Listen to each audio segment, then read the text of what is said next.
Hello friends, welcome back to the YouTube channel dictation club. आज का dictation आनंद मासिक पत्रिका से लिया गया है, जो कि लगभग 90 शब्द प्रति मिनट की गति से होने वाला है। अगर आपको इसकी पीडीएफ अलग से चाहिए तो नीचे डिस्क्रिप्शन बॉक्स से आप टेलीग्राम ज्वाइन कर सकते हैं। वहाँ आपको सारी पीडीएफ मिल जाया करेगी। इसके अलावा आपको और भी प्लेलिस्ट चाहिए, जैसे कि रामधारी गुप्ता खंड 1, रामधारी गुप्ता खंड 2, previous year dictation, 10 minute non stop dictation, newspaper dictation, तो उस प्लेलिस्ट की लिंक भी आपको नीचे डिस्क्रिप्शन बॉक्स में मिल जाएगी। और अगर आपको डिक्टेशन पसंद आता है तो वीडियो को लाइक ज़रूर करें और चैनल को सब्सक्राइब कर लें, ताकि भविष्य में आने वाले डिक्टेशन आपको मिलते रहें। तो ज़्यादा समय ना लेते हुए डिक्टेशन स्टार्ट करते हैं। डिक्टेशन स्टार्ट होगा 5 सेकंड के बाद।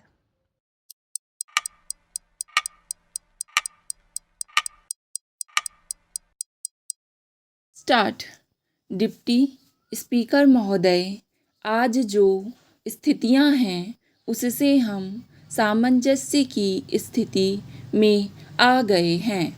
यह सामंजस्य बहुत अस्थायी हो सकता है, लेकिन फिर भी किसी तरह का सामंजस्य तो है ही। जबकि कोई भी बड़ा आक्रमण विश्व युद्ध में बदल सकता हो, यह अपने आप में नियंत्रक बात है।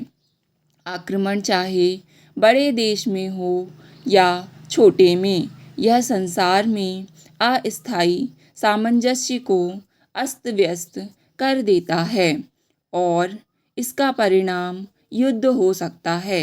यही कारण है कि जेनेवा सम्मेलन में हिंदी चीन के राज्यों के बारे में इतना तर्क वितर्क हुआ था। दोनों प्रमुख दलों में से प्रत्येक को डर था कि यदि इनमें से कोई भी राज्य एक दल से मिलने को मजबूर होता है तो यह दूसरे के हित में नहीं होगा।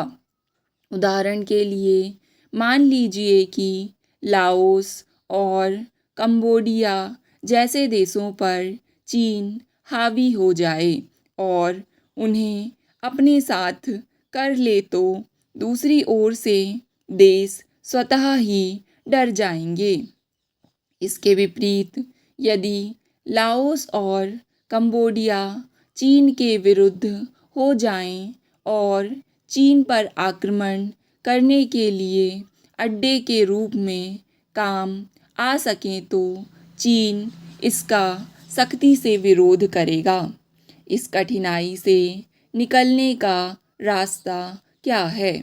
या तो आप यह फैसला करने के लिए कि कौन अधिक ताकतवर है, युद्ध करें, या दोनों वर्गों के प्रभाव क्षेत्र से और सैनिक समझौतों से उन देशों के बीच एक दूसरे के निकट न आने की स्थिति पैदा कर बाहर रखें, ताकि दोनों वर्ग कम से कम कुछ हद तक इस बात से अपने को सुरक्षित समझ सके कि ये हिंदी चीनी राज्य उनके विरुद्ध इस्तेमाल नहीं किए जाएंगे।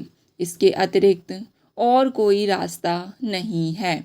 इसलिए जेनेवा में उन्होंने यद्यपि स्पष्ट शब्दों में नहीं, फिर भी बुद्धिमान से यह निर्णय किया कि हिंद चीनी राज्यों को सैनिक समझौतों या गठबंधनों से अलग रहना चाहिए, या दूसरे शब्दों में तटस्थ रहना चाहिए।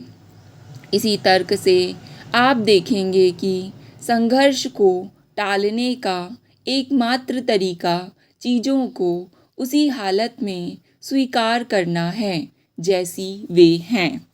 इसमें कोई शक नहीं कि बहुत सी चीज़ों को बदलने की आवश्यकता होती है, लेकिन आपको उन्हें युद्ध के ज़रिए बदलने का विचार नहीं करना चाहिए, युद्ध से जो कुछ आप करना चाहते हैं वह नहीं होता, बल्कि उससे कुछ अधिक खराब होता है। यह सत्य है। डिप्टी स्पीकर महोदय, सदन को विदित है कि भारत ने जिस नीति को अपनाया है और पिछले कई वर्षों से जिसका पालन किया है, अनेक देशों ने उसकी प्रशंसा की है। एशिया के कुछ अन्य देशों ने हमारे कारण नहीं बल्कि अपने ही कारणों से ऐसी नीति का पालन किया है। जिन देशों ने इसका पालन नहीं किया है वे भी हमारी नीति की प्रशंसा करने लगे हैं। हम इस नीति का पालन कर रहे हैं क्योंकि हमें विश्वास है कि यही सही नीति है। यदि दुनिया में कोई दूसरा देश इसका पालन ना भी करे तो भी हम इसका पालन करते रहेंगे। जैसा कि कुछ माननीय सदस्य मानते हैं, यह विचारों को संतुलित करने और तटस्थ रहने का प्रश्न नहीं है। हमारी नीति सकारात्मक है और हम सच्चाई और विश्वास से इसका पालन करते हैं।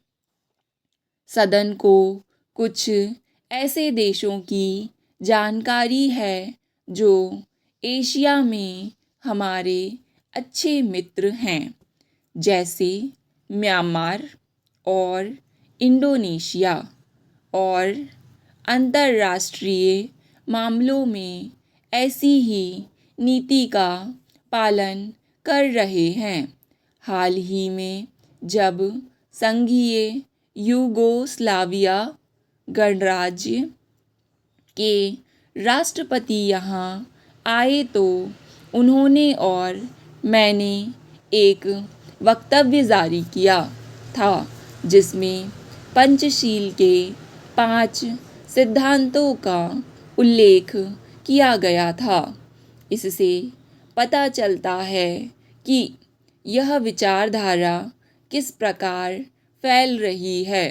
मैं सदन को विश्वास दिलाना चाहता हूँ कि चाहे बहुत सी सरकारें पंचशील का सार्वजनिक रूप से अनुमोदन ना करें, फिर भी बहुत से देशों में लोग इसकी ओर अधिकाधिक आकर्षित हुए हैं।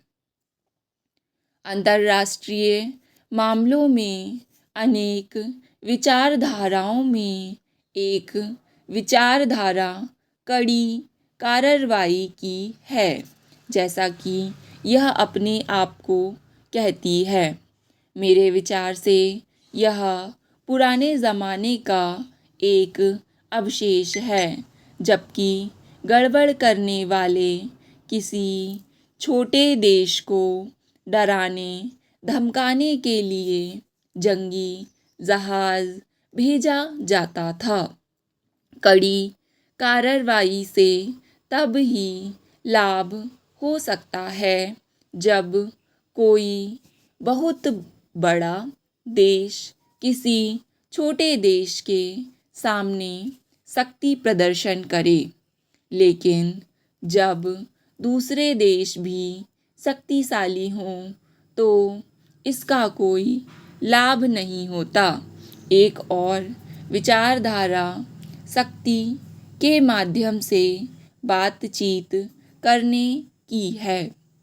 यह सही है कि यदि आप कमज़ोर हैं तो कोई आपकी बात नहीं सुनेगा, लेकिन जब आप बातचीत के लिए अपनी ताकत बढ़ाते हैं तो दूसरा पक्ष भी अपनी ताकत बढ़ाता रहता है।